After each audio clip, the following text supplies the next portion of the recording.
Good morning and welcome to Helston Baptist Church Online. We're very glad that you're here with us this morning and we hope that you're going to enjoy yourself as you watch our talk in a minute. This is the sermon part of the service that you'll be seeing. We do a lot more than the sermon. There's all sorts of other stuff goes on at church, and if you're local and you're watching us online and you're thinking, I'd like to see the other stuff, well, why not come along? The details are on Facebook and on the website. And we meet pretty much every Sunday at 10:30 at the Coldrose Community Centre.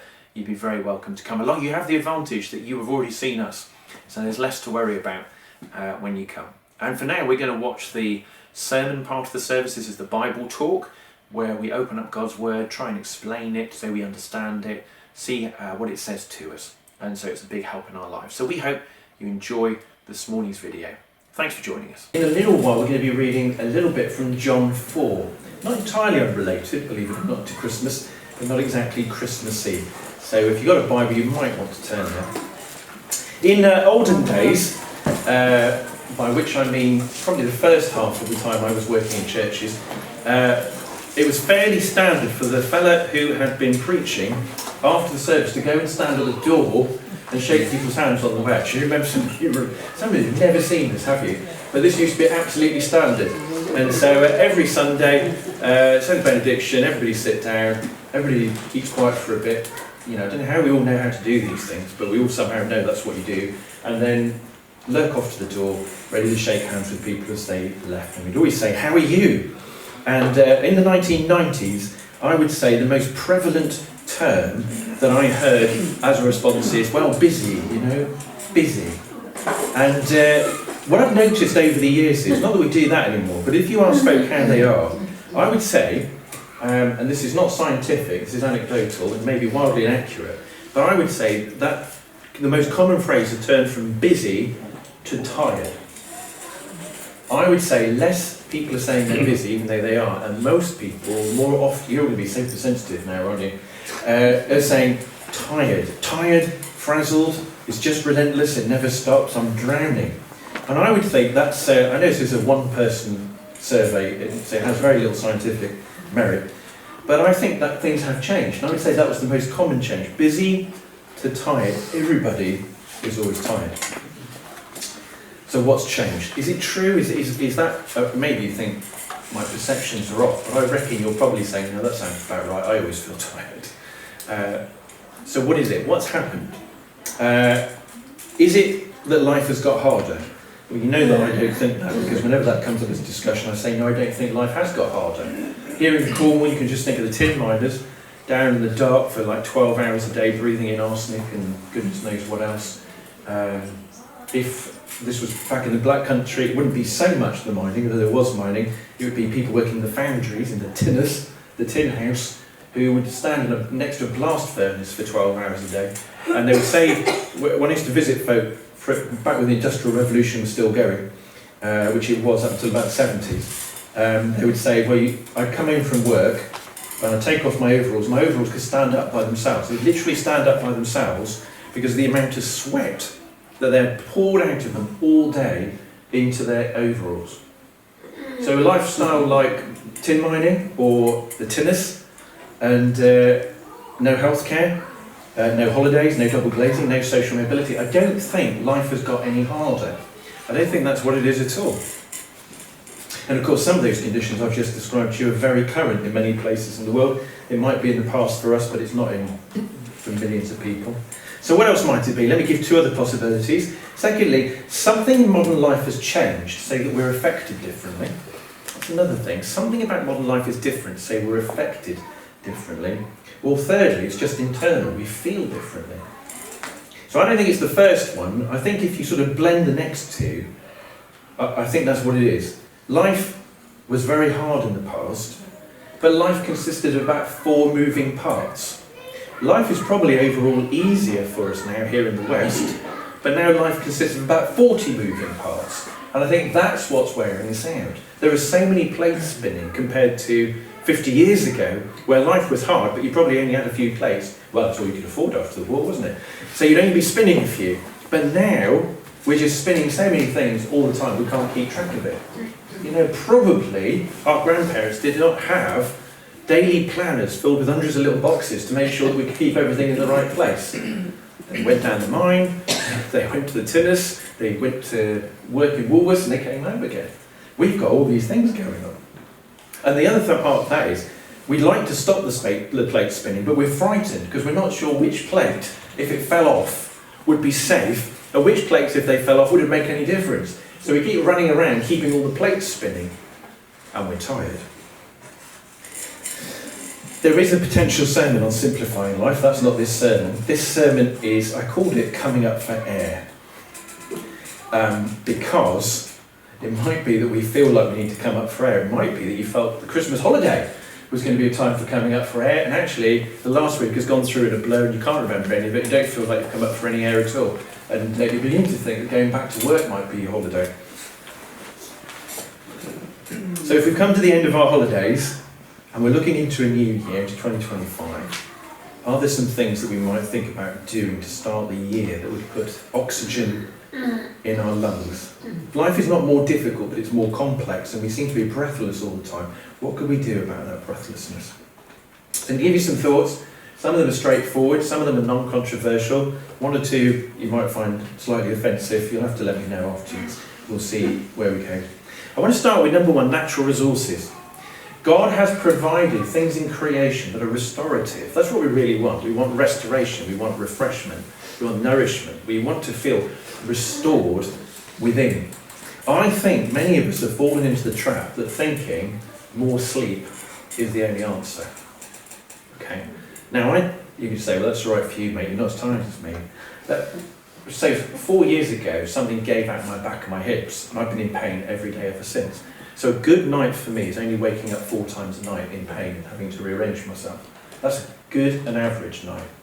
Bad nights are much more so. So when I say, I think it's a trap to think that more sleep is the only answer. I don't say it glibly as somebody that sleeps for 10 hours and is dead to the world, because every time I have a night like that, I write it down that it happened, because it's so memorable. Some of you know exactly what I'm talking about, don't you? Because you're the same. Lack of sleep is dreadful. Lack of sleep, sleeplessness, that tiredness that comes with it, magnifies all your problems. Everything seems much, much worse. It is like some sort of, your problem's only an ant, but the magnifying glass makes it look like an elephant, and suddenly you seem to have 40 elephants to deal with, not 40 ants. That's the problem with sleeplessness. You lose energy, you lose hope. And we do need to get our sleep back if we're losing that sleep. We need more than that. The reason I'm not focusing on that, and there is a whole sermon in the scriptures on sleep. God does care about that, and there's plenty of things he says about it. I'm not sidelining that, but we all know that we're tired and need more sleep. But the studies and our experience show that we need more than that. Than inert unconsciousness is not as restorative as it needs to be on its own. That restoring our strength and refreshingness requires more than just sitting on a sofa for several hours. Inertia is not in itself restorative, which is why we often think, well, you know what, I don't want to do that thing tonight. What I need to do is sit and watch TV all night and I'll feel rested. And then you get up the next day and you feel as sluggish as you did the day before. Because actually, watching TV is not especially restorative, at least not in large quantities. What everything suggests that we need, and I think this fits with the scriptures, is that we need things in our life, in addition to sleep, that takes us out of ourself. Somehow, we all feel better when we've forgotten ourselves, we've been taken out of ourselves, and that thing becomes restorative. If you do a craft, do you ever find that you've started the craft and you have no recollection what the time was? You haven't been asleep, you've been active for hours have gone by and you thought you were there for 15 minutes, and you feel better for it, even though you weren't asleep. You know what I'm talking about? And that's a different kind of restorative experience than sleep. It's complementary. You don't do the one instead of the other, but that's what we need. And not this, you might not be a craft kind of person, but that's an example. God has given us a creation full of restorative views and experiences and people and situations. He's given those as gifts. The days where, let's say, our kind of church tradition felt that deprivation and suffering was good for you, even if it wasn't actually obliged. I think those days are gone. We know now, and we have regained the idea that creation is good, that the gifts of God are good. Get out of hand. But we know that it's good, right? The natural environment for most people is restorative. Not for everyone. Some people I've met someone who's frightened of trees. So I don't understand it, but they're frightened of trees. They want to go in and think it should all be chopped down. But for most people, going out into nature, going into the woods, going to the sea, is restorative. Did you know that when you go for a walk in the woods, go to Penrose, you go to one of the other ones whose names has now gone out of my head, Tiddy, thank you, and you say, do you know, I feel better for that walk. Did you know that actually there's a massive Japanese study, went on for a couple of years, where you don't just think that you feel better, you are feeling better, because trees release something called phytoncides, which sounds bad but apparently is good, phytoncides, which boost your immune system, your hormonal system, your circulatory system and your nervous system. You literally feel better for walking through woods, unless you're frightened of trees and then you feel worse. But for most of us, you feel better. We live in an area where there might not be any buses and it's hard to find a train, but we have got a lot of nature. So we've got a lot of stuff around us that are restorative. Do them. See the hills, the cliffs, the woods, art, music, friends. These are restorative. We've got into the idea in an individualistic West that what we need to do is shut ourselves away in a small room with a screen and a bed, and we'll feel restored. And unless you're super introverted, that is not the case. Now you might say, okay, I do some of those things, but I still feel frazzled. And here's one of my more, you might not agree with things. My theory is that we have confused the end with the means. Everything I've said is very good so far, but I sometimes wonder that the West has basically confused leisure and downtime with the purpose of life and satisfaction. Actually, life is about doing as little as you can and having as much leisure as you can and just not getting out and doing anything. Just downtime is what we're here for. But think about it, we are the most leisured culture in the history of the world. You have more holiday, more time off, believe it or not, you've got global entertainment in your pocket. No generation has had these before. We're the most anxious, stressed and tired generation in history as well. So leisure for its own sake as an end isn't the solution. And I say that to you knowing that you and I would wish we had more time just to do what we wanted. But in and of itself, it's not going to fix everything. Imagine running a marathon. I'm imagining it, I've no idea what that's like and it's never going to happen. But imagine that you're running a marathon and you get to one of those drink stations where you're supposed to grab a drink and they do it like 3 times and chuck water over those kids and then finally you get one. But you think, well, this is a nice drink station. And you stop and you have a nice drink and you think, well, that was nice, I'll have another drink.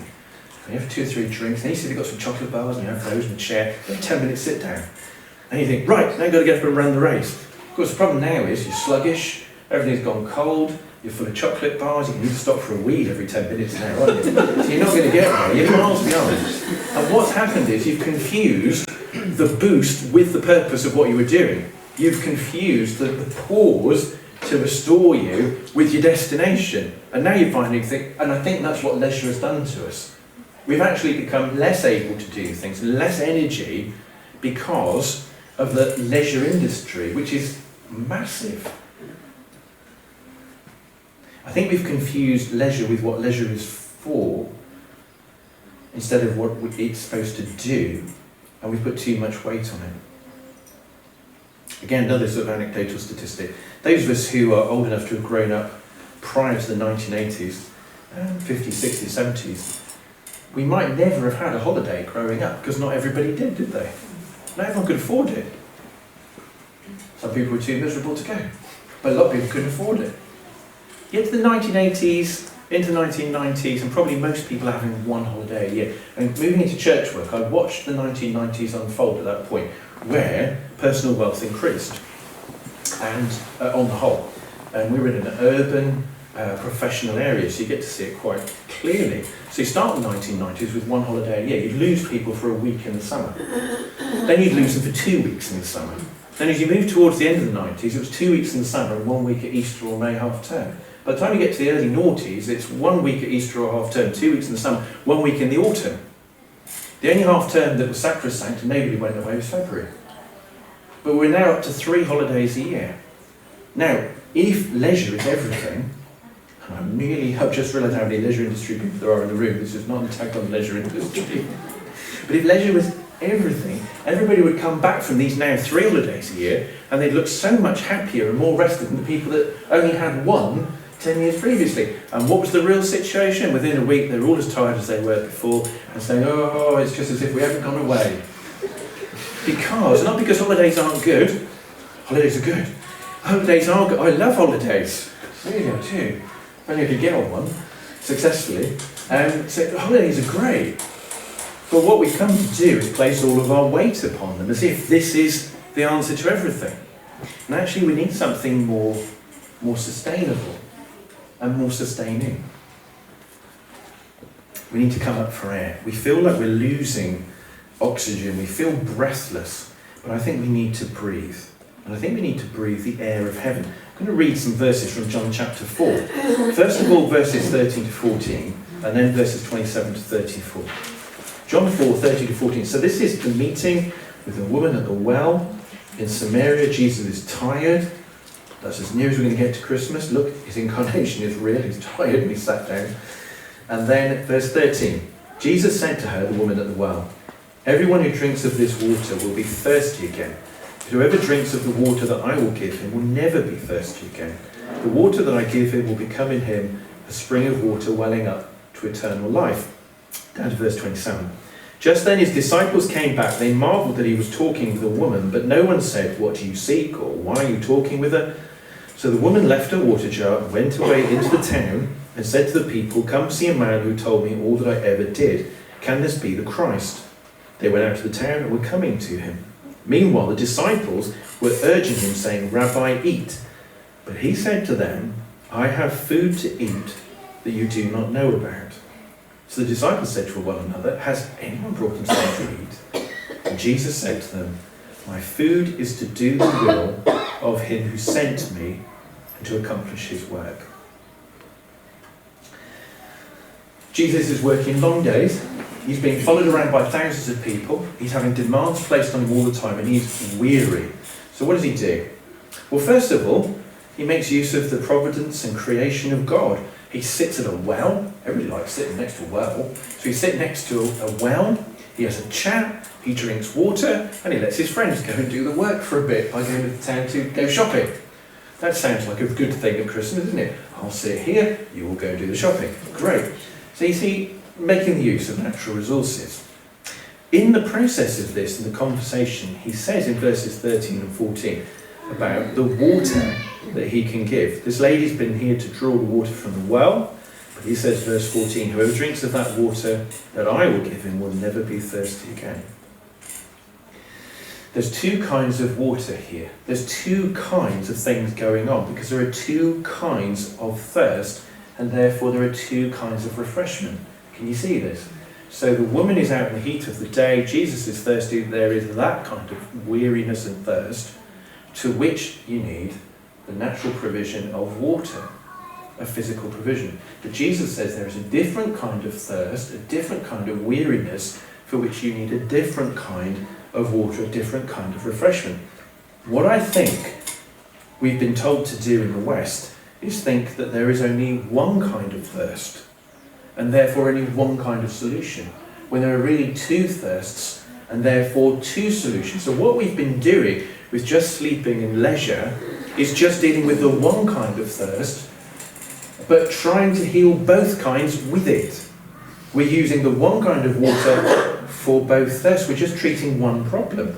We're applying a natural solution, both the natural weariness and soul weariness. And they're 2 things. They're interrelated, they're connected, but they are responsive mostly to 2 kinds of things. Physical help, but you need a spiritual help, a spiritual water, a spiritual refreshment. And what does that mean? It means whoever has this holiday will need yet another one. Whoever needs to watch 1 TV programme will need to watch 4. Whoever thirsts and as this water will get thirsty again. You need both. Think about Elijah. At least this made me think about Elijah. Remember Elijah, after the prophets of Baal, Jezebel threatens him, everything falls to pieces, and suddenly, from feeling all right, it feels dreadful. You could probably relate to that. Everything's going well, bad thing happens, everything falls to pieces, runs for the hills, and goes into isolation. We can probably relate to that. I can relate to that. He goes off to the cave. What does God do for him? God gives him raisin cakes, which sound great, and sleep. And then he gives him raisin cakes and sleep. And then he wakes him up and he talks to him and he gives him a vision of God. Can you see the two areas that God is dealing with here? He's dealing with the physical, none of that deprivation stuff. Problem with you Christians is you're too lackadaisical. What you need is a hair shirt and beat yourself with stinging nettles and you'll feel much better. That's none of that. What he says is have some raisin cakes and a kip. That's what you need. Just like Jesus sat down at the well to have a drink. And then he says, now I need to give you my word and then I'm going to show you who I am. So he's dealing with the physical weariness, he's dealing with the spiritual weariness as well. And in a sense that's what we're reading in verses 32 to 34 of John 4. Jesus said, I have got food that you cannot see. I've been refreshed by the drink at the well and the chat and having to sit down, but I have a food that is also nourishing me, that is invisible to you, because Jesus is being nourished by a heart life that is angled and oriented towards God. Jesus is run off his feet. He's not having an easy time. You're not floating through. I love going to the National Gallery. There's lots of religious paintings in there. Jesus generally looks pretty cool. He's just kind of like, apart from the crucifixion parts, which is pretty grim, the rest of it is just kind of like wandering through, lovely and white in his blue cloak, and nothing seems to be affecting him. Jesus is absolutely run off his feet. I mean, look at the Gospels. He literally falls asleep at any opportunity. Doesn't he? In a boat, in a storm, gone. Out, can't reach him. He's exhausted. That's how busy he is. There's no holiday coming. What's in his future? Darkness, death.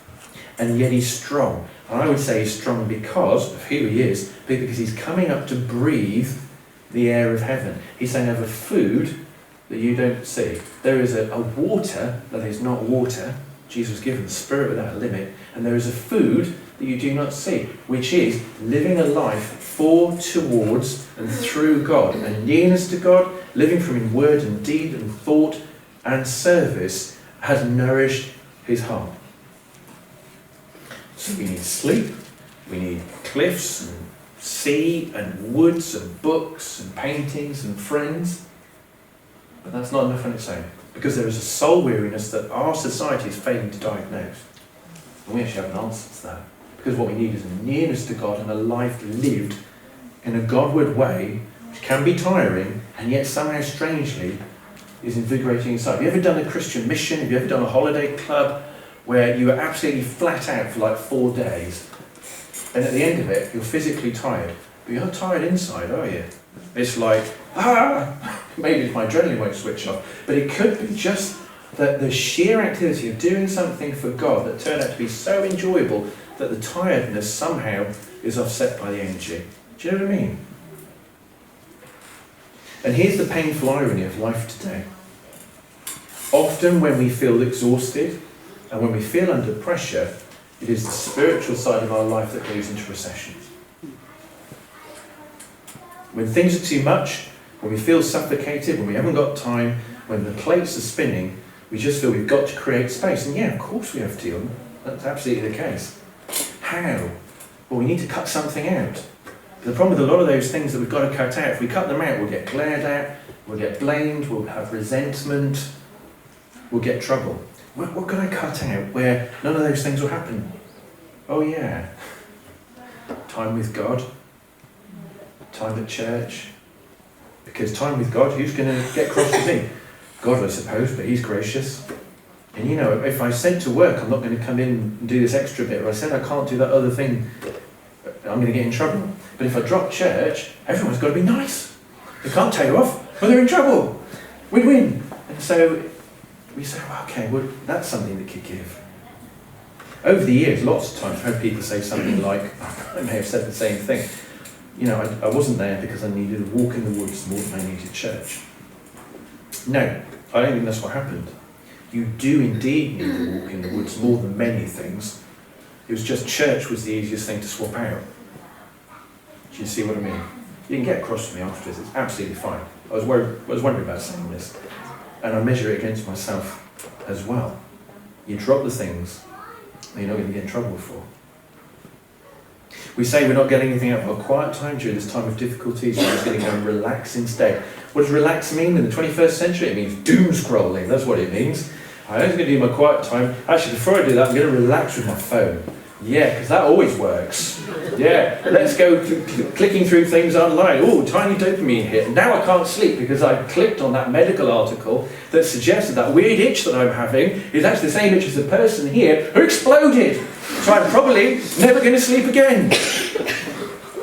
So the net effect of not having our quiet time, which seemed like a bit of an uphill struggle, and having our phone is a tiny dopamine hit, and now I'm terrified and I can't sleep. That didn't work. So what do? Let me finish with some quick suggestions. Number one, as usual, cut down on scrolling. If we want to feel restored, spend less time online. There isn't a study in the world that says, feel tired? What you need is more internet. There's nothing that, now I know some of us here work in tech, we all use tech, but sorry folks, there is nothing particularly relaxing about spending our lives on the internet. And as I always say, the studies show that you are estimating how long you are scrolling online by at least 100%, every single person. And if you put a thing on your phone that measured how long you were on, you go, oh, it's broken, that can't be right. But it probably is right. And in the end, what good does it do us? I was looking through something and I came across a quote I've read before, where this fella said, if everything I read online in the last year was taken and put into a book and sold, it would be the dumbest, most boring book ever published. Why am I spending my time reading this stuff? There's great stuff online. But what happens is click, click, click, and the hours go by. And it's not restorative. And probably for some of us, that is what we end up doing. Because it's distracting, it fills up the space, you're not thinking, until you try to go to sleep. It's probably not helping. Cut it back where you can. And do something restorative instead. Cut down, get outside in the air. Go to the things that you enjoy, make the effort, get to the coast, get to the trees, read the book, paint the painting, whatever craft it was that's been sitting in the corner where you've enjoyed buying all the bits for it, and then you bought some more bits, and you're now having to buy a new chest of drawers to fit all the bits in, but you haven't done it yet. Today's the day. Turn your phone off. Awful lot of embarrassed looks and people pointing. I did read something that said buying craft materials and doing craft are two different hobbies.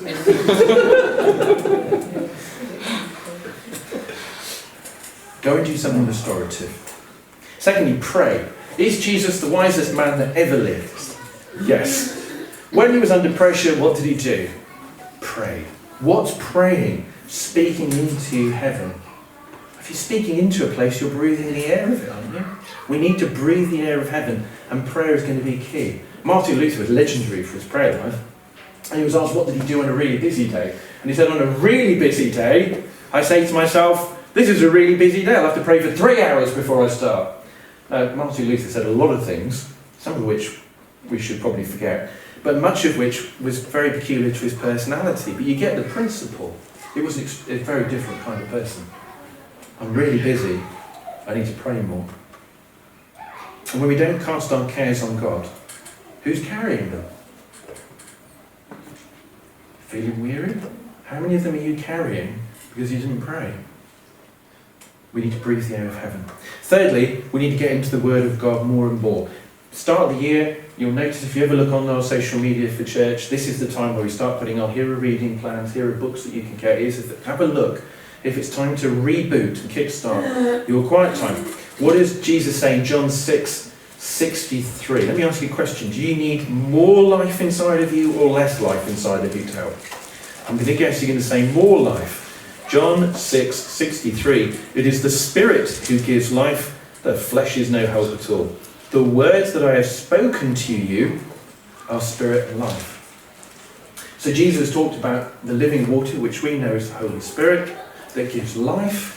And then he said, but my words also are spirit and life. A major way to have this refreshing activity of God is to get the word of God inside of us. If you're saying, well, I know I ought to, but I'm not getting much out of it, shake it up, do it differently. Sometimes the problem is not the Bible, the problem is we're humans and we get bored.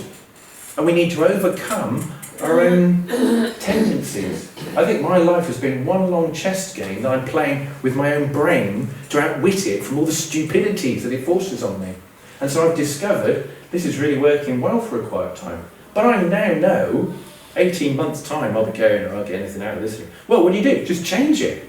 If you need help with that, there's a new book just out last year called Kickstart Your Quiet Time. It's a 6-week plan to reboost things and give you new disciplines in your life. That's available. If anybody wants a copy of that, let me know and I'll get them in bulk and I'll get them cheap. Things that will just shake it up, get into the Word. We'll talk probably a little bit more about that next week as well. Fourthly, reflect. Life is a blur. Virtually every Sunday, Caleb says to me, how was your week, Alan? And he will tell you that as the years have gone by, I am less and less able to answer that question because I can't remember. How did it go this week? What was it? What is he referring to? What happened? What happened on Monday? I must have got up. And it's just getting, because it's just... Now, if you're travelling through a featureless landscape, it's all right for a bit, but it becomes wearying. You're travelling on a train through featureless landscape. I'm out like a light, I'm asleep. Because it's just like, there's nothing here to see. And so a featureless landscape becomes a wearying wilderness. But you know what? That's how the week can feel, because we're moving around so much, we've got so many plates spinning. But it's not featureless, we're just not paying attention. We're not watching the life things that are happening to us. And Christians have historically been really good at reflecting on life, attending to the moment, don't worry about tomorrow, live as if this was your only day, seek God's kingdom right now, don't think about another time. Things where we just come down to the moment and we're watching what's going on, whether that's now in our heads or journaling or whatever. I read a book a few months ago because it was cheap. And it was some journalist who decided to read every self-help book in English that he could get hold of and to distill out all the books that he thought were actually useful so he could print the ultimate self-help. It was fairly funny. It wasn't entirely serious. The ultimate self-help book, because he decided that 90% of it's nonsense but 10% of it is gold. But in the process of which he reported lots and lots of experiments on improving your life and productivity and peace and stuff. Some of it was quite interesting, it resonated with Christianity. And he said his most favourite, he felt ridiculous scientific experiment, and he said that was saying something, was this one. He said where a researcher stopped people on a university campus and asked for directions. Halfway through the conversation, 2 accomplices posing as workmen barged between them carrying a door. By the time they had gone, the first researcher had been replaced by a completely different researcher. And according to post-experiment interviews, the majority of people didn't notice. They had not noticed that they were talking to a different person because they weren't there. I mean, the bodies were, but they weren't attending to the moment. Life was a blur. They couldn't even tell it was a completely different individual stood in front of them than there was 5 seconds before. Is it like that for you? We need to slow down, we need to breathe, we need to think. Whether that's journaling, diarying, recording, just having to contemplate, untangling, remembering. Do you know what I thought earlier this month? The end of the year is coming. I think, what's happened this year? And I realised if this is true for me, it's probably true for most people, that the only way that I could untangle all the events of this year would probably to go back through social media posts and put them in order. And I don't even write any.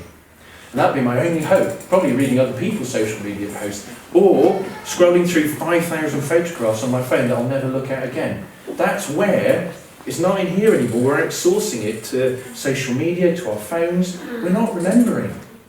We're not reflecting. And then we wonder why we feel tired. Because life's a blur. What does Psalm 90 say? Teach us to number our days that we may gain a heart of wisdom. We want to slow down, don't we? Slow down, reflect. Sometimes we don't, because we don't want to hear the chatter inside our own head. That's another sermon. But it's actually good to slow down and think and reflect. Finally, worship. We get tired because we have lack of clarity and we think about ourselves a lot. And like I said, rest comes from being taken out of ourselves and thinking about something else. I remember when I was writing this, as a teenager, and I was a peculiar teenager, but as a teenager, if I got upset or down or wanted to give up on life, I would have a habit. I would climb up something. It might be a hill, but more often than not, it was something dangerous. It would be the top of a lamppost, or more often than not, top of a building, on the outside, not on the inside, which is one of the reasons my knees don't work properly anymore. I don't advise this, don't do that at home, kids. But I would always have to be something tall and usually dangerous. And I would always feel better afterwards. And as I look back on that, I think, why did I always feel better? One, I was up high and somehow being able to see everything. And see everything contained, see everything mapped out below you has a clarifying effect that life is manageable. And the other one was the danger of imminent death from whatever it was I was holding on to. Because it's strange, as people have said, when you're facing an execution, it's amazingly clarifying on the brain. Because suddenly, all of the stuff that seemed to be bothering me didn't matter as much as getting down safely from whatever idiot thing I'd climbed up. And somewhere between those two things, the danger and the clarity, I've come out and think, you know what? It's going to be all right. When we worship, we're safe as Christians in Jesus, but we're standing over a God who is of eternal depths and a consuming fire, in whom it is fearful to fall into the hands of the living God. We are very high up, and we're overlooking the most dangerous person in the universe, who is also the greatest person and the most gracious and the most loving. When we come to worship, then we are suspended over the biggest thing that we could be. And we have this transcendent moment. We have this clarity that everything is mapped out beneath God, and the greatest danger in our lives is over. And we are safe over the abyss of who God is. And we're lifted out of ourselves when we truly worship. We have clarity on the 40 spinning plates. We might be able to see which ones we can let fall off, and it doesn't matter. Worship. 2025, the year where we worship more than we have before. Western life, I think, is an experiment in trying to make life as comfortable and relaxed as possible, and everybody's very confused if you read all the studies and the headlines as to how we've become the most anxious, fearful and exhausted generation in history. It's not working. We've cleverly replaced community with connection. We've replaced depth of thought with content. We now have content producers, just so there's content. We've replaced joy with fun, rest with leisure. We've got rid of that primitive Sabbath idea and replaced it with 24 hours a day capitalist bliss. And everyone is always knackered all the time. It's not working. We could do 2025 differently. If we do it differently, not only will it be good for us, it's actually a statement of the gospel to other people. That if we have spiritual refreshment, that we're gaining something they can't from their physical refreshment, then we're making a statement about where true life is, where the true Sabbath rest is in Christ, who already did everything for us so that we don't have to. Let's pray. As we go into this year, we're going to make decisions about doing things differently, and if we've been doing this for a while, we're already fearful that we're going to do things exactly the same in a few weeks' time.